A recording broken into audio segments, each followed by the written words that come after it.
Hello students. सो पिछले वाले lecture में हम लोगों ने आरएल सीरीज सर्किट को डिस्कस किया था और उसके कुछ न्यूमेरिकल सॉल्व किए थे। तो आज एक आरएल का एक न्यूमेरिकल और लेते हैं। ये न्यूमेरिकल भी हमारा बहुत इंपॉर्टेंट है और बहुत बार पूछा जाता है। तो न्यूमेरिकल है हमारा कि a 120 volt 100 watt lamp basically lamp meaning is lamp and bulb both are same. और हमेशा ये चीज़ याद रखिएगा, bulb and lamp is considered as a purely resistive circuit. Okay, इस क्वेश्चन में क्या दिया गया है? A 120 volt 100 watt lamp is to be connected to a 220 volt 50 hertz AC supply. What value of inductance should be connected in series in order that lamp is run on the rated voltage? तो सबसे पहले हमें ये समझना पड़ेगा कि ये question में हमसे पूछा क्या जा रहा है। क्वेश्चन क्या है हमारा कि एक लैम्प है यानी एक बल्ब है 120 वोल्ट का जिसकी पावर दे रखी है 100 वॉट। तो सबसे पहले हम गिवन डेटा को यहाँ पर मेंशन करते हैं। द लैम्प यानी बल्ब का वोल्टेज हमें दे रखा है इस 120 volt and the power is 100 what. Okay, अब इसमें क्या पूछा जा रहा है आपसे कि अगर हम इस 120 वोल्ट के लैम्प को या बल्ब को 220 वोल्ट AC सप्लाई के साथ कनेक्ट करते हैं तो हमें कितना इंडक्टेंस इसके साथ सीरीज में जोड़ना पड़े कि ये लैम्प 120 की जगह 220 वोल्ट पर रन करना स्टार्ट कर दे। आई होप क्वेश्चन समझ में आया होगा आप लोगों को कि क्वेश्चन में क्या पूछा जा रहा है कि 120 वोल्ट का जो बल्ब है हमारा, अगर मुझे उसे 220 वोल्ट पर रन कराना है तो हम उसमें कितना इंडक्टेंस उसके साथ सीरीज़ में जोड़ें। इसका मतलब इनडायरेक्टली हमें यहाँ पर एक RL सीरीज सर्किट को कंप्लीट करना है। तो अगर हम इस सर्किट को देखें, बल्ब का वोल्टेज इज़ 120 वोल्ट, बल्ब की पावर इज़ 100 वॉट। तो सबसे पहले हम यहाँ से करंट कैलकुलेट कर सकते हैं। The current value is P divided by V। इसका मतलब हमारी करंट की वैल्यू हो गई 100 divided by 120, that is 0.833 ampere. This is our the current value. और यहाँ से हम उस रेजिस्टेंस का वैल्यू कैलकुलेट कर सकते हैं, यानी बल्ब का रेजिस्टेंस कैलकुलेट कर सकते हैं, जिसकी फार्मूला हम या तो P/I स्क्वायर या P या V और I हम किसी से भी निकाल सकते हैं। यहाँ पर हम जो फार्मूला यूज़ कर रहे हैं that is P=I square R। तो जब हमने यहाँ पर ये वैल्यू पुट करी, power is 100, current value is 0.833 square, तो रेजिस्टेंस हमारा निकल कर आया 144 ohm. This is the value of resistance. अब आपसे सर्किट में क्या कहा जा रहा है कि एक रेजिस्टेंस के साथ कितना इंडक्टेंस सीरीज में जोड़ा जाए कि जो वोल्टेज है 120 उसकी जगह पर अब हम 220 वोल्ट को यूज़ करना स्टार्ट कर दें। तो रेजिस्टेंस तो हमने पहले ही कैलकुलेट कर लिया 144 ओम का। इस एल की वैल्यू को हमें कैलकुलेट करना है। और अगर आपको पता हो, जैसे हमने पिछले लेक्चर्स में बताया था कि सीरीज सर्किट में जो करंट की वैल्यू होती है दैट इज सेम। तो करंट तो हम ऑलरेडी कैलकुलेट कर चुके हैं यहाँ पर 0.833 एम्पियर। अब it is a combination of impedance, resistance and reactance is the combination of impedance. तो फर्स्ट ऑफ ऑल हम यहाँ पर क्या कैलकुलेट करेंगे, Z वैल्यू क्या हुआ हमारा V/I, और Z है इसीलिए वोल्टेज यूज हुआ 220 एंड करंट इज 0.833। तो यहाँ से जब हम लोगों ने अपनी वैल्यू को कैलकुलेट किया तो यहाँ से हमारा Z कैलकुलेट होकर आ जाएगा वैल्यू। और इसके बाद हमने यहाँ पर फॉर्मूला लगाएंगे Z बराबर अंडर रूट में R square plus XL square. तो यहाँ से हम XL की वैल्यू कैसे निकालेंगे, अंडर रूट में Z स्क्वायर माइनस का R स्क्वायर, है ना। Z बराबर क्या होता है अंडर रूट में R square plus XL square. तो XL की वैल्यू कैसे निकलेगी हमारी, XL बराबर अंडर रूट में Z square minus R square. तो यहाँ से हमने जब अपनी XL की वैल्यू को कैलकुलेट किया तो XL वैल्यू निकल कर आई हमारी 221.27 ohm. This is the value of XL। और XL अगर हमें पता है तो XL का फॉर्मूला होता है हमारा 2πfL।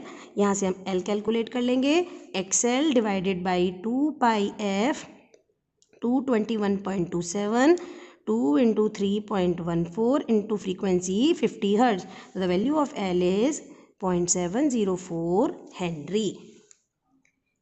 ओके, तो यानी यहाँ पर हमें एक चीज़ बिल्कुल क्लियर हो गई कि इस न्यूमेरिकल में अगर हमारे पास सेम वैसे ही न्यूमेरिकल है बेटा जैसा हम लोगों ने लास्ट लेक्चर में किया था अपना, कि एक बार DC सप्लाई प्रोवाइड कराई देन एक बार AC सप्लाई प्रोवाइड कराई। यहाँ पर भी हम वही काम कर रहे हैं, बस थोड़ा सा चेंज कर दिया। यहाँ पर हम लोगों ने उसको बल्ब या लैम्प का नाम दे दिया। तो आई होप अब आप लोग RL के न्यूमेरिकल बहुत अच्छे से कर पाएंगे। नाउ हम अपना नेक्स्ट टॉपिक स्टार्ट करते हैं। अब next topic is RC series circuit.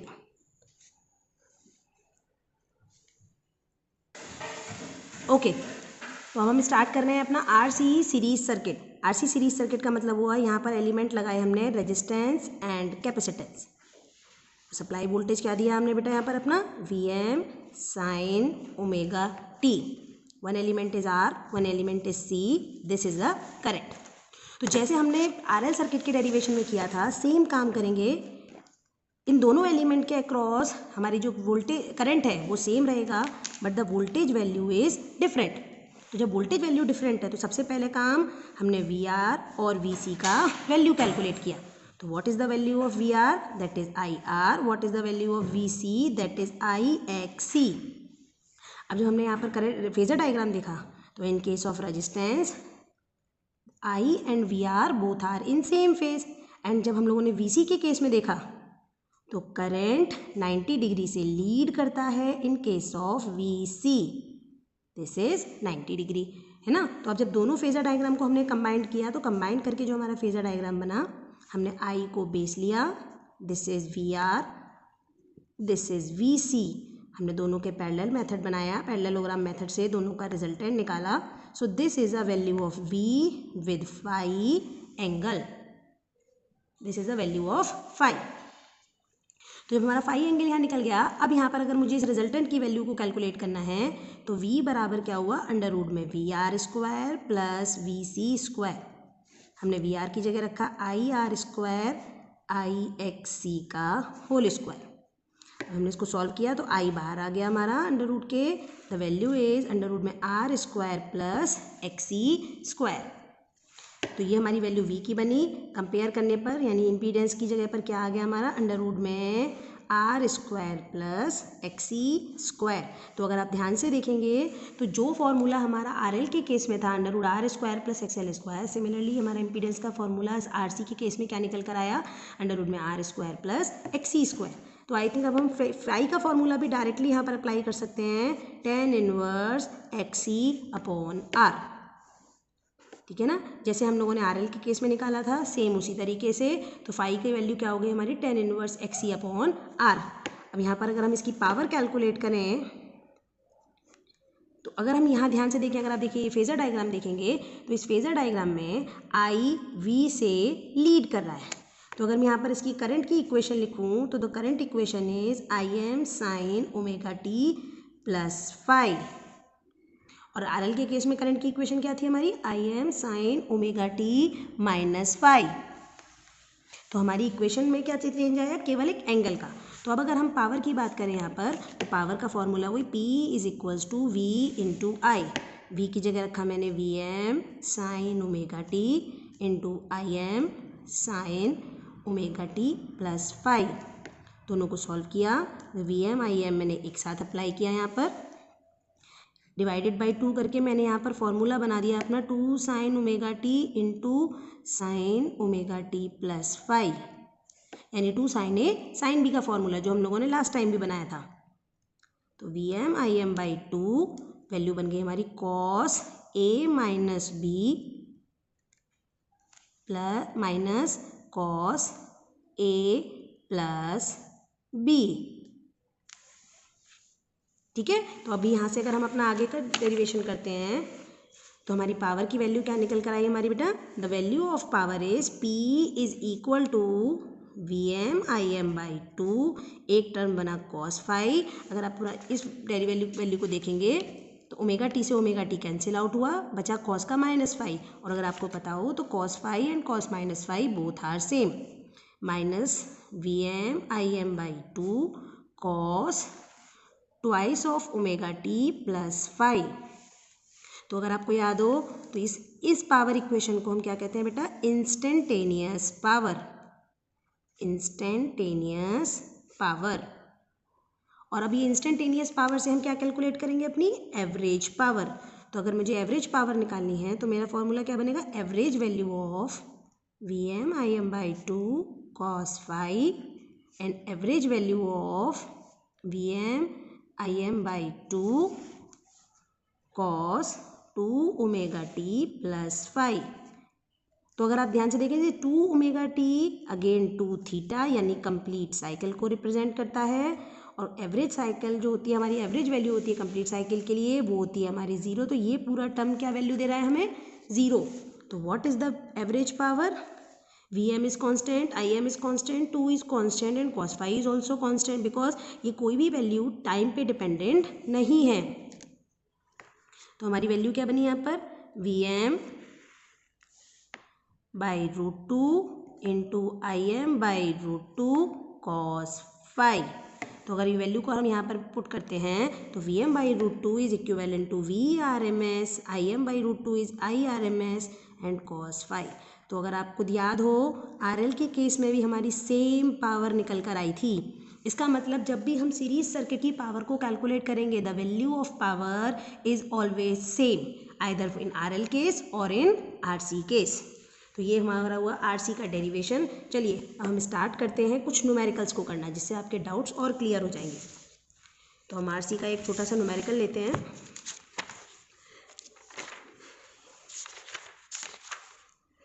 चलिए यही सबसे सिंपल न्यूमेरिकल उठाते हैं हम। सबसे पहले एक सीरीज सर्किट है हमारा, for a series RC circuit consisting of R बराबर 50 ओम। रेजिस्टेंस कितना लिया बेटा यहाँ पर? 50 ohm and a capacitor equal to 100 microfarad. हमें कैलकुलेट करनी है, calculate the following if supply is 230 volt, 50 hertz, है ना। वोल्टेज हमें कितना दे दिया बेटा? हमें 230 वोल्ट, 50 हर्ट्ज। और हमें कैलकुलेट क्या क्या करना है? First part Z, second I, third voltage across resistance, fourth voltage across capacitor, fifth cos phi, sixth power. ये सारी चीज़ें हमें कैलकुलेट करनी है। चलिए स्टार्ट करते हैं अब ये न्यूमेरिकल। तो सबसे पहले हमें गिवन डेटा क्या क्या है हम वो यहाँ मेंशन करते हैं। The resistance value is 50 ohm, the capacitor is 100 microfarad. तो पहले तो बेटा हमेशा याद रखिए हमें इस माइक्रोफैरड को चेंज करना है फैरड में, ठीक है। हम जो जनरल क्वांटिटीज़ को यूज़ करते हैं। अब इसके अलावा हमें वोल्टेज दिया दिया है 230 वोल्ट, 50 हर्ट्ज। तो जब भी ये बात करते हैं हम C की, तो अगर आपको RC का डेरिवेशन या प्योर C का डेरिवेशन याद हो, सबसे पहला काम क्या है हमारा? XC कैलकुलेट करना, बिकॉज C का कोई वैल्यू नहीं होता इंडिविजुअली, हमेशा उसको हम कैपेसिटिव रिएक्टेंस में कैलकुलेट करते हैं। तो फॉर्मूला लगाए 1/2πfc, 1 इंटू 3.14 C की जगह रखा मैंने 100 into 10⁻⁻6। The value of XC, हम इसको सॉल्व करेंगे। XC कैलकुलेट हुआ हमारा 31.83 ओम। ओके नाउ अब हमारा फर्स्ट पार्ट क्या था इस न्यूमेरिकल में? To calculate the value of Z। अब अगर मुझे Z कैलकुलेट करना है तो what is the formula of Z? Under root में R² प्लस XC², ठीक है। अब अगर मुझे Z की ये वैल्यू कैलकुलेट करनी है तो मैं जस्ट डायरेक्ट वैल्यू पुट करूँगी, क्योंकि फॉर्मूला हमारे पास है ही है। रेजिस्टेंस था 50 ओम का और XC की वैल्यू निकल कर आई 31.83 ओम। जब हमने यहाँ से Z को कैलकुलेट किया, अवर आंसर इज़ 59.27 ओम। और एक चीज़ और याद रखेंगे बेटा, जब भी न्यूमेरिकल सॉल्व करेंगे यूनिट लिखना नहीं भूलेंगे। ओके नाउ कैलकुलेट करनी है वैल्यू ऑफ करंट। तो करंट का भी फॉर्मूला हमारा फिक्स होता है V/Z। Voltage is 230, Z is 59.27। दोनों को सॉल्व किया, हमारी करंट निकल कर आई 3.88 एम्पियर। क्लियर। नाउ हमसे पूछा गया था वोल्टेज अक्रॉस रेजिस्टेंस। तो वोल्टेज अक्रॉस रेजिस्टेंस का फॉर्मूला हम लोगों ने ड्राइव किया था। ये देखिए हम लोगों ने RC का डेरिवेशन किया था, वहाँ पे voltage across resistance, voltage across capacitance दोनों को ड्राइव किया था, वही यहाँ पर यूज़ करेंगे। तो 3.88 मल्टीप्लाइड विद 50, यहाँ से निकल कर आया 194 वोल्ट। और वोल्टेज अक्रॉस कैपेसिटर हमारा फॉर्मूला I इंटू XC, यानी 3.88 into 31.83, 123.5 volt. Okay, now our next part is cos phi यानी पावर फैक्टर। तो cos फाई का फॉर्मूला होता है R/Z। अब ये R/Z निकालने के लिए देखो आपको यहीं पर ये कॉन्सेप्ट समझा देते हैं। एक होता है बेटा इम्पीडेंस ट्रायंगल, ये बहुत इंपॉर्टेंट चीज़ है और इसके बेसिस पे आप अपने बहुत सिंपल कैलकुलेशन बहुत आसानी से कर लेते हैं। इम्पीडेंस ट्रायंगल मतलब ट्रायंगल की बात होती है तो बेटा पाइथागोरस थ्योरम को सॉल्व करते हैं। तो इम्पीडेंस ट्रायंगल का मतलब हुआ एक होगा बेस, एक होगा परपेंडिकुलर और एक होगा हाइपोटेनस की वैल्यू, और ये एंगल होगा हमारा फाई। तो जब भी हम इम्पीडेंस की बात कर रहे हैं तो हमारा एक ही फॉर्मूला हम यूज़ करते हैं R² + X²। अब यहाँ देखें तो ये फॉर्मूला हमारा जो है वो पाइथागोरस थ्योरम को बहुत अच्छे से जस्टिफाई कर रहा है, और जेड जो है वो तो हाइपोटेनस की जगह पर आ रहा है। अब बात आती है आर और एक्स की। तो अगर आप रेजिस्टेंस को देखें तो वैल्यू ऑफ रेजिस्टेंस जो होती है हमारी वो क्या होती है, हमारी वोल्टेज और करंट हमेशा सेम फेज में होते हैं। तो आर तो हो गया हमारा बेस, और अगर एक्स का केस देखें तो एक्स या तो 90 डिग्री से लीड करता है या 90 डिग्री से लैग करता है। तो एक्स को कहाँ रखते हैं हम हमेशा, इस एंगल पर। तो अगर इस फॉर्मूले से अगर मैं cos फाई की वैल्यू को कैलकुलेट करूँ तो what is the value of cos phi? cos phi is directly equal to R/Z। तो हमें यहाँ पर ना cos फाई निकालने के लिए फाई एंगल की ज़रूरत नहीं पड़ेगी कभी भी। तो यहाँ पर जब मैंने रेजिस्टेंस की वैल्यू पुट करी 50 एंड जेड की वैल्यू 59.27, मैंने यहाँ से cos फाई की वैल्यू कैलकुलेट करी। The answer is 8435। This is the value of cos phi. And the last part जो था हमारा वो था P यानी VI cos phi. Voltage is 230, I की वैल्यू थी 3.88 and the cos phi is 0.8435। The answer is 752.8 watt. तो I think अब आप लोगों को RC का ये न्यूमेरिकल बहुत अच्छे से समझ में आ गया होगा। ठीक है, नाउ अब हम करते हैं अपना सेकेंड न्यूमेरिकल, जो भी कि बहुत इंपॉर्टेंट न्यूमेरिकल है हमारा, और इसके लिए हम यूज़ करेंगे अपनी पोलर और रेक्टेंगुलर फॉर्म को, जो हम लोग ऑलरेडी डिस्कस कर चुके हैं। एक क्वेश्चन लेते हैं हम। एक वोल्टेज इक्वेशन आपको दे रखी है, दैट इज 150 साइन ब्रैकेट में 314T and the current equation is 10 sine 314T + π/4। और आपसे कहा गया इस क्वेश्चन में calculate impedance and elements of the circuit and also calculate power factor. अब इस क्वेश्चन को बहुत ध्यान से समझेंगे और बहुत इजी स्टेप में हम इस क्वेश्चन को सॉल्व करेंगे। देखिए सॉल्यूशन करना शुरू करते हैं। The voltage value is 150 sine 314T। ये देखिए ये इक्वेशन है हमारी, इस इक्वेशन से हम डायरेक्ट अपनी पोलर वैल्यू बनाएंगे। देखिए मैग्नीट्यूड कितना है इस इक्वेशन का, 150, और साइन 314T के साथ कोई एंगल प्लस या माइनस नहीं है, तो एंगल बना हमारा 0 डिग्री। ये क्या बन गई हमारी पोलर फॉर्म। हम इसी तरीके से करंट की पोलर फॉर्म बनाएंगे, साइन 314T + π/4। अभी देखिए मैग्नीट्यूड कितना है करंट का, 10, और करंट के साथ एंगल कितना है प्लस का π/4 यानी 45 डिग्री। ये देखिए हमने डायरेक्ट यहाँ से इक्वेशन से पोलर बना लिया। अब हम यहाँ पे पहला पार्ट सॉल्व करते हैं अपना, the value of Z. Z की वैल्यू क्या होती है बेटा, V/I। वोल्टेज था 150 एंगल 0, करंट था 10 एंगल 45। तो जब हमने इन दोनों को डिवाइड कराया तो मैग्नीट्यूड से मैग्नीट्यूड को डिवाइड कराया, बचा 15, ऊपर वाले एंगल में से नीचे वाले एंगल को माइनस किया, बचा माइनस का 45 डिग्री। तो ये निकल कर आई बेटा हमारी डायरेक्ट वैल्यू किसकी, जेड के वैल्यू। ठीक है, अब ये जो पोलर फॉर्म है, इस पोलर फॉर्म से हम बनाएंगे रेक्टेंगुलर फॉर्म। अब रेक्टेंगुलर फॉर्म बनाने के लिए हमारे फॉर्मूले क्या थे, पोलर फॉर्म है आर एंगल थीटा, बदलना है मुझे A + JB में। तो A का फॉर्मूला क्या था, R cos थीटा, और B का फॉर्मूला था R sin थीटा। हमने यहाँ पर अप्लाई किया। अपने नेक्स्ट लेक्चर में आप लोगों को मैं ये मेथड कैलकुलेटर से भी करना सिखाऊंगी, जिससे आपको कैलकुलेशन और इजी हो जाए। हमारा जेड की वैल्यू ये थी, हमने A कैलकुलेट किया तो 15 cos 45 एंड B बराबर ऑल्सो 15 cos 45। हमने यहाँ से जब इसको सॉल्व करेंगे तो हमारे यहाँ पर जेड की वैल्यू निकल कर आ जाएगी, cos 45 इज़ 1/√2। तो 1/√2 को हम सॉल्व कर लेंगे यहाँ पर। तो हमारी वैल्यू क्या निकल कर है, 10.60 साथ में, क्योंकि माइनस एंगल में है तो यहाँ पर बी की जगह यहाँ पर था साइन, तो जब ये वैल्यू निकली तो ये निकली माइनस का 10.66 और ये निकल कर आई 10.66, क्योंकि एंगल यहाँ प्लस था और यहाँ पर एंगल माइनस का था।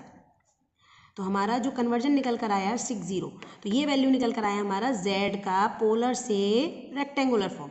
अब आपको डायरेक्ट यहाँ से कंपेयर कर सकते हैं हम। z को लिखने का तरीका होता है r प्लस माइनस jx। अगर हम यहाँ से कंपेयर करें, बिकॉज हमने पहले, अब हमें ये भी पता कराना है ना कि अगर ये आपका RC सर्किट है या RL, तो ये बहुत आसानी से बता सकता है। ये देखिए, अगर बीच में एंगल माइनस आ रहा है तो बनता है, ये देखिए, अगर प्लस है तो XL है, माइनस है तो XC है। अब अगर आप इक्वेशन को देखें, बीच में साइन माइनस आ रहा है, इसका मतलब this is a RC series circuit. और यहाँ पर अगर हम डायरेक्ट कंपेयर करें तो what is the value of resistance? The resistance value is 10.60 ohm. And what is the value of XC? XC value is 10.60 ohm. तो ये डायरेक्ट हम लोगों ने सर्किट के एलिमेंट्स को कैलकुलेट किया। Now we calculate the power factor cos phi। अब cos phi अगर मुझे कैलकुलेट करना है तो मुझे पहले फाई एंगल चाहिए। ये देखिए, आपने ये जो z कैलकुलेट करते टाइम ये जो एंगल निकाला था, ये एंगल डायरेक्ट फाई को रिप्रेजेंट करता है।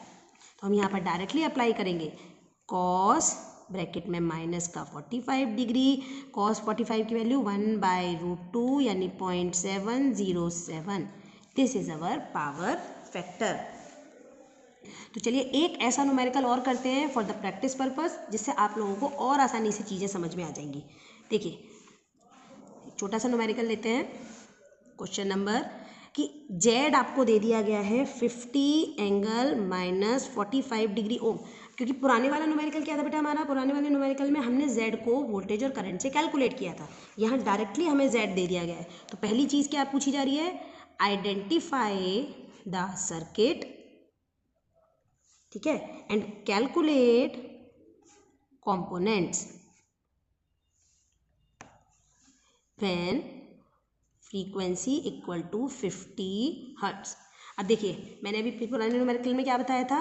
अगर z के साथ एंगल माइनस है तो this is a RC circuit. तो हम डायरेक्टली यहाँ पर लिख सकते हैं आंसर में RC सर्किट।